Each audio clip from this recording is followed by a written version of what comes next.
Depuis plus de 2 ans, Washington multiplie les sanctions contre la Chine dans le secteur des semi-conducteurs. Mais aujourd'hui, ces mesures semblent se retourner contre l'instigateur. Il y a quelques semaines, Huang Zhensen, un acteur majeur du secteur, s'est rendu à Pékin.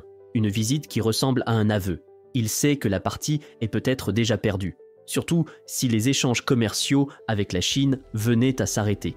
Les nouvelles restrictions imposées par Trump menacent justement cet équilibre. Et ce que Zhensen a vu à Pékin mérite toute notre attention. Car la véritable force de la Chine, c'est sa capacité à endurer la douleur. Une résilience qui lui a permis de surmonter les sanctions et de continuer à innover. Zhensen le dit lui-même, la douleur et la souffrance sont essentielles à la grandeur, pas l'intelligence. Le caractère se forge dans l'épreuve. Et c'est ce qu'il applique au sein de son entreprise. Mais alors, jusqu'où les sanctions américaines ont-elles réellement affaibli Pékin ? La Chine a été confrontée à l'une des séries de restrictions technologiques les plus sévères jamais imposées. Au cœur de ces mesures, une règle cruciale, celle sur la diffusion de l'IA. Elle empêche l'exportation de puces avancées vers les marchés mondiaux, par crainte qu'elles atterrissent entre les mains de Pékin. En décembre, l'administration Biden a placé la Chine dans la catégorie la plus restreinte, le niveau 3. Résultat, interdiction quasi totale d'accéder aux semi-conducteurs de pointe. Seuls les pays du G7 et la France échappent à ces mesures. Les autres, en niveau 2, doivent composer avec des quotas et des limites de qualité. Une stratégie qui visait à empêcher les réexportations vers la Chine via des pays tiers comme la Malaisie ou la Thaïlande. Mais c'est là que le bat blesse. Comment les États-Unis peuvent-ils encore prétendre diriger l'industrie mondiale des semi-conducteurs tout en s'isolant de la planète ? Refuser des revenus internationaux, c'est creuser sa propre tombe. Aujourd'hui, Trump semble avoir compris, du moins partiellement. Son administration prévoit d'assouplir la règle de diffusion de l'IA afin de permettre à des entreprises comme Nvidia de reprendre leurs ventes et de générer davantage de revenus. Un revirement logique qui aurait dû intervenir bien plus tôt.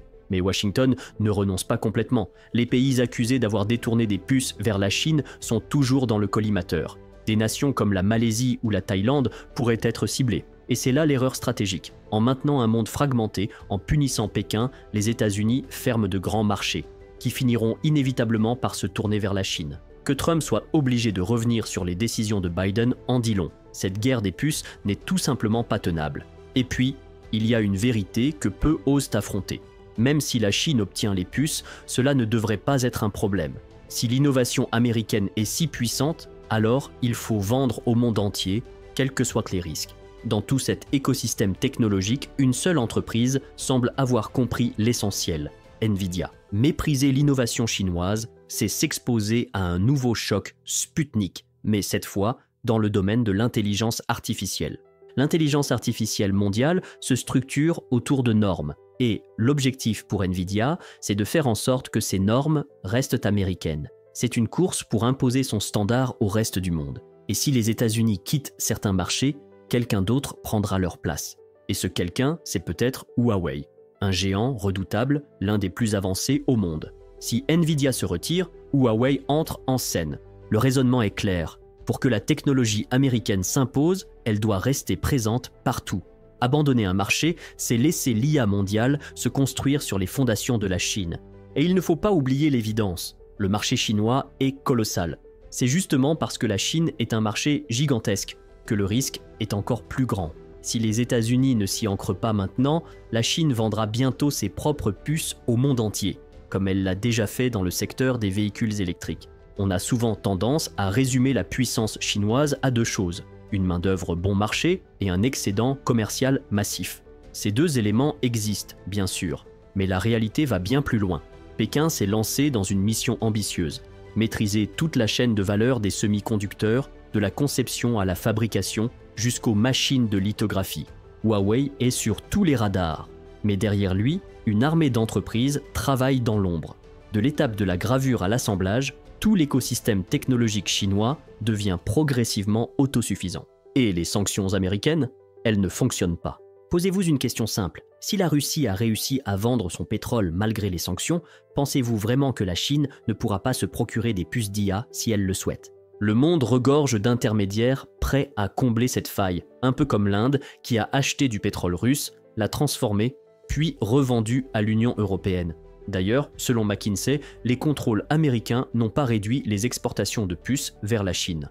Bien au contraire. En 2022, Biden a imposé de nouvelles restrictions. En 2023, ce sont les entreprises étrangères comme ASML et Tokyo Electron qui ont été ciblées.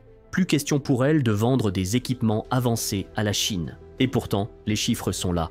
Les exportations de semi-conducteurs vers la Chine ont rebondi. Plus de 15 milliards de dollars de puces et d'équipements ont tout de même atteint le marché chinois. Huawei dévoile ses propres puces, Pékin progresse en lithographie, la Chine rattrape son retard, et contrairement à la stratégie de Biden, les nouvelles mesures de Trump sont vouées à l'échec. Nvidia tire une nouvelle fois la sonnette d'alarme. Pour Nvidia, l'exclusion du marché chinois n'est pas une simple perte commerciale, c'est un désastre stratégique. Contrairement à d'autres secteurs, l'industrie des semi-conducteurs exige des investissements massifs et constants. Il faut réinjecter sans cesse des milliards, non seulement pour rester compétitif sur le sol américain, mais aussi face aux géants internationaux. Prenons un chiffre simple. En 2024, Nvidia a investi 8,7 milliards de dollars en recherche et développement. Un record. Mais quand on observe ce montant en pourcentage du chiffre d'affaires, le tableau est plus inquiétant. En 2023, Jensen y consacrait encore 27% des revenus.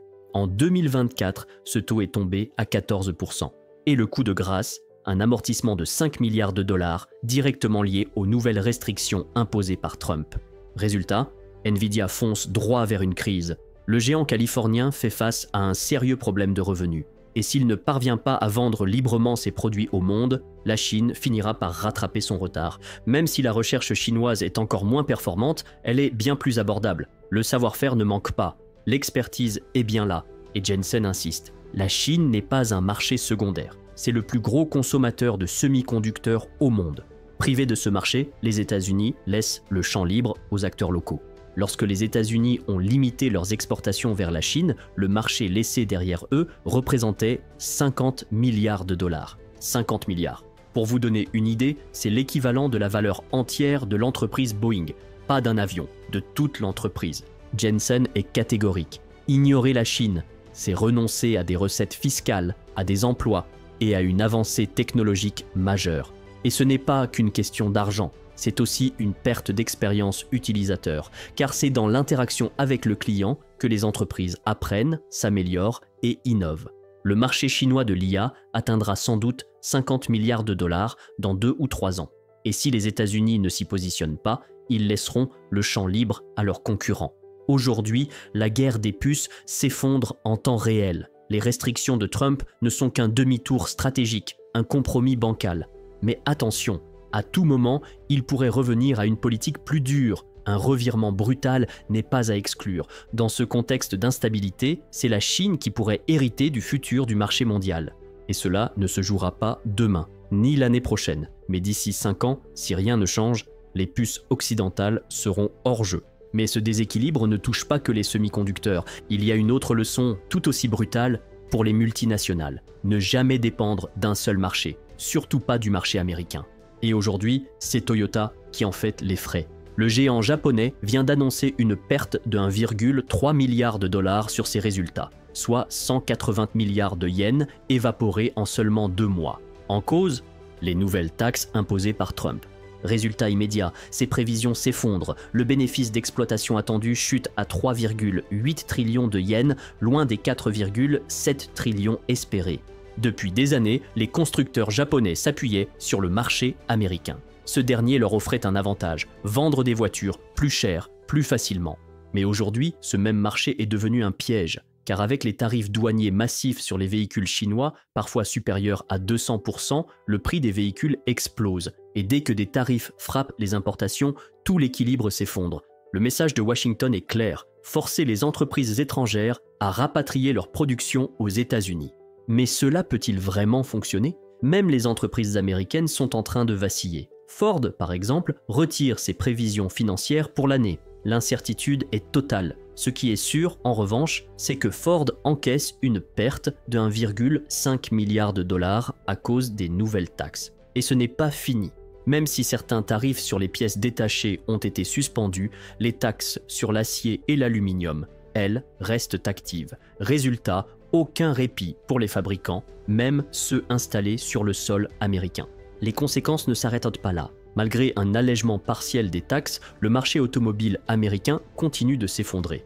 Chez Ford, les actions restent en baisse. Depuis le retour de Trump au pouvoir, GM a perdu 15% de sa valeur et Stellantis s'est effondré de plus de 30%. Les investisseurs tournent le dos à un secteur devenu imprévisible. General Motors prévoit une baisse de ses bénéfices d'au moins 2 milliards de dollars. C'est pire que Toyota. Et ce n'est que la première lame. Les taxes devraient leur coûter jusqu'à 5 milliards de dollars supplémentaires en droits de douane. Transférer ces coûts aux consommateurs, mission impossible. Les prix sont déjà trop élevés.